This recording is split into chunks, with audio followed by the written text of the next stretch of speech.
No helmet no fuel এ প্রতিপাদ্যকে সামনে রেখে ফেনী সদর হাইওয়ে ও দাগনভূঞা থানার সমন্বয়ে সিএনজি পাম্পে অভিযান পরিচালনা করা হয়। এ অভিযান পরিচালনায় প্রত্যেক সিএনজি ও পেট্রোল পাম্পের সামনে নো হেলমেট নো ফুয়েল বাস্তবায়নে পোস্টার অথবা ব্যানার লাগাতে বলা হয়েছে। হেলমেট ব্যতীত কোনো মোটরবাইক চালক এবং আরোহী গেলে তাদের কাছে ফুয়েল বিক্রয় নিষিদ্ধ করা হয়েছে। তার পাশাপাশি দাগনভূঞা থানার ওসি আবুল হাশিম জানান, হেলমেট ব্যবহার বাধ্যতামূলক করার লক্ষ্যে সারা দেশের ন্যায় দাগনভূঞা থানায়ও এ অভিযান থাকবে। আমাদের জেলা ট্রাফিক বিভাগ এবং ফেনী জেলা পুলিশের পক্ষ থেকে গত বৃহস্পতিবার থেকে নো হেলমেট নো ফুয়েল প্রত্যেকটা পেট্রোল পাম্পে আমরা এই মেসেজটা পৌঁছে দিয়েছি এবং প্রত্যেকটা পাম্পে আপনি যে খেয়াল করেছেন নো ফুয়েল এরকম ইস্তেমাল লাগানো আছে। যে সমস্ত মোটরসাইকেল হেলমেটবিহীন পেট্রোল পাম্পে আসবে তাদেরকে কোনো ফুয়েল অথবা কোনো রকমের কোনো রকমের পেট্রোল যাতে না দেওয়া হয়। তাতে বৃহস্পতিবার থেকে আমাদের এই কার্যক্রম শুরু হয়েছে। বৃহস্পতিবার গতকালও আমাদের অনেকগুলো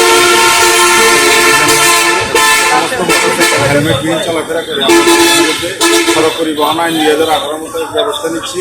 আমাদের প্রত্যেকটা থানা এলাকায় থানা পুলিশ এবং আমরা ট্রাফিক পুলিশ একসাথে একযোগে কাজ করে যাচ্ছি এবং আপনি দেখেছেন ইতিমধ্যে গত 2 দিনের কার্যক্রমে রাস্তার কিছুটা উন্নতি হয়েছে।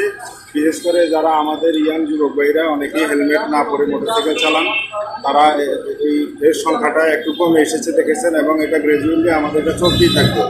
মোটামুটি একটা পর্যায়ে ঠিক না হওয়া পর্যন্ত আমাদের অভিযান অব্যাহত থাকবে।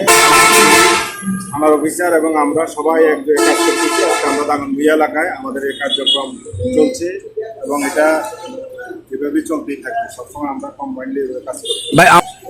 যারা ওভার স্পিডে গাড়ি চালায় এবং লাইসেন্সবিহীন হেলমেট ছাড়া পিলিয়ন রাইডিং, যারা যে 3 জন নিয়ে গাড়ি চালায়, এই ব্যাপারে আমাদের সবসময় এটা আমাদের রুটিন ওয়ার্ক। আমরা আমাদের কার্যক্রম চলমান, আমরা সবসময় এটা ব্যবস্থা নেই এবং বিশেষ করে এই মুহূর্তে আমরা যে হেলমেটের ব্যাপারে এবং ড্রাইভিং লাইসেন্স 3 জন নিয়ে চালানো এই ব্যাপারে আমরা একটু জোরদার অভিযান চালাচ্ছি।